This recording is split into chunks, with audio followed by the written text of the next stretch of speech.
या तो किसी की जान पर बनाई होगी या तुम्हें मजबूर किया होगा। कोई तो वजह होगी जो तुमने शादी कर ली। इसमें तुम्हारा कोई कसूर नहीं है मालिनी। हमारा प्यार हम दोनों के बीच की बात थी, लेकिन शादी परिवार की मंजूरी से होनी चाहिए। प्यार में फैसले दो प्यार करने वाले लेते हैं, लेकिन शादी के फैसले बुजुर्गों के आशीर्वाद से होते हैं। क्यों किया, किस लिए किया, ये सवाल मैं तुमसे नहीं करूंगा। तुम्हें काफी दिनों से देखा नहीं था, इसलिए मिलने बुलाया। मालिनी, एक बार सर उठाकर देखो।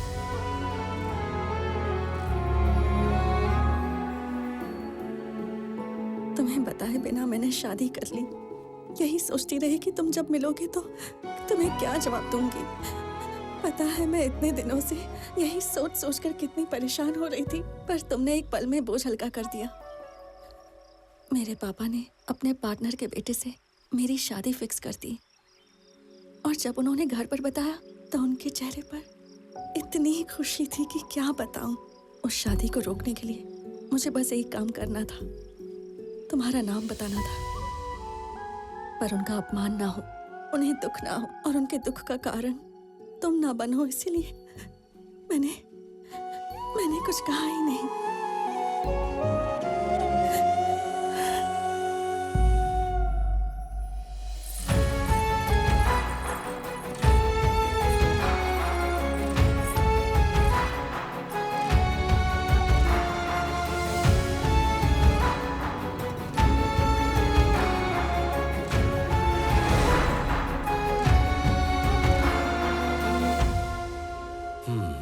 जो लड़की हमारे घर की बहू बनने वाली थी, क्या किस्मत पाई है उसने। शायद उसे कुछ मदद चाहिए थी, तुमने पूछा नहीं उससे? वो बात करेगी तो उसे बुरा लगेगा। लेकिन प्रॉपर्टी के लिए उसने एप्लीकेशन डाली है ना, उसमें मदद कर सकते हो। इस मामले में उसकी मदद हो जाए तो उसकी समस्या कम हो सकती है। ये एक छोटा सा एप्लीकेशन है, लेकिन कानून की नजर में बहुत बड़ी समस्या। लापता लोगों के लिए हम 7 साल तक कुछ भी नहीं कर सकते। 7 साल के बाद ही evidence act 107 and 10A section के तहत एजम्पशन ऑफ डेथ में विल बदली जा सकती है। ठीक है, तुम्हें जो समझ में आए वो करो।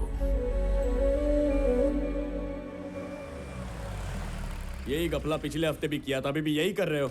10-15 गांव ढूंढने को बाकी है सर, शायद कोई क्लू मिल जाए। सिर्फ कहानी सुना सुना के गांव गांव घूम रहे हो। मेरे को माल के बारे में तो कोई इन्फॉर्मेशन नहीं दिया है तुमने। अगर काम नहीं होता है ना तो बोल दो, मैं ही छुट्टी लेकर मिट्टी में उतर जाता है। नहीं सर, कुछ वक्त दे दीजिए, मैं जल्दी आपको खबर दे दूंगा। मुझ पे भरोसा रखिए सर। ठीक है, बाद में बात करते हैं, चलो। जी ठीक है सर। अरे मैजिस्टर साहब, क्या बात है, आज हमारे ऑफिस में आ गए।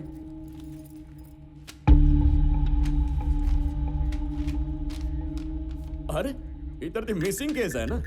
मैडम, आप ही मालिनी है क्या? अरे आप कितने सारे लेटर लिखते हो, अभी तक पुलिस को कुछ पता नहीं चला। जैसे ही मालूम पड़ेगा बता देगा, आप जा सकते। कंप्लेंट देकर 1 साल हो गया है, अब तक FIR फाइल क्यों नहीं हुई?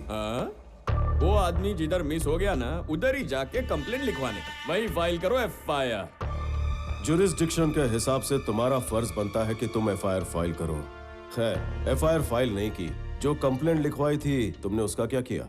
हेलो, मैंने क्या हासिल किया जानने का? कशाला?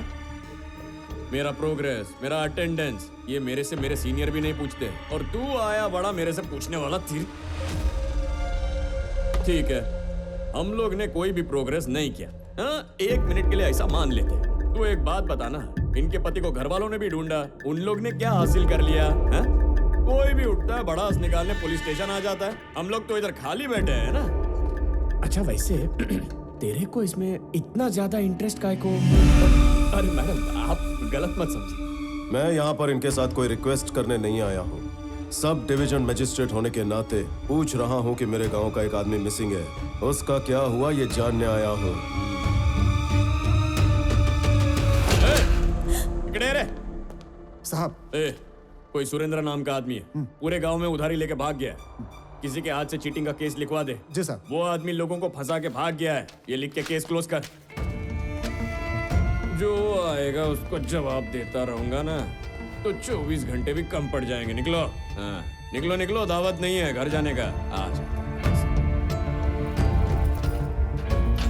ठीक क्या लाइफ हो गई है, कोई भी ऐरा गहरा आता है और जवाब मांगने लगता है। क्या दिन आ गए।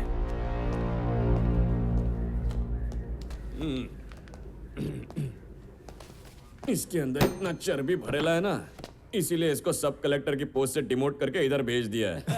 सवाल तो ऐसे कर रहा था जैसे होम मिनिस्टर है, स्वतः हीरो समझ तो।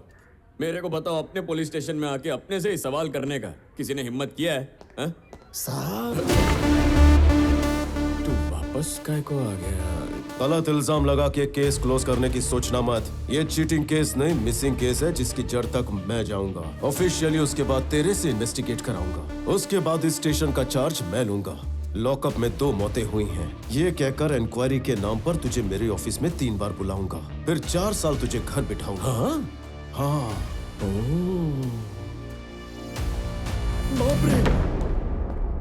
देख रहे, वो चला गया कि इधर ही खड़ा है? चला गया साहब। अरे यार, ये आदमी किस मिट्टी से बना है? कौन है यार ये स्वामी? जब भी मिलता है डराता रहता है, भलते भलते रूल सुनाकर सवाल के जवाब मांगता रहता है।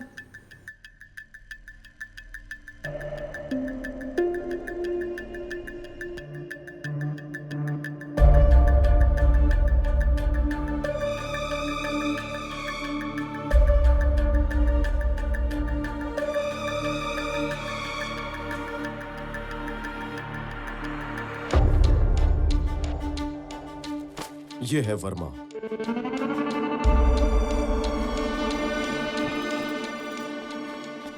उसके हाथ में जो गिफ्ट बॉक्स है उस पर वर्मा नाम लिखा है।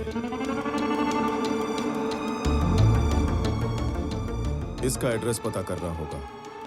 सुरेंद्र बिजनेस के सिलसिले में वर्मा से मिलने गया होगा। शायद वर्मा बिजनेसमैन हो।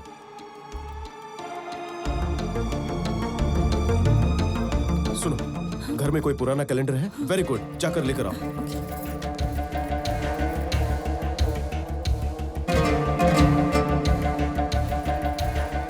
लो।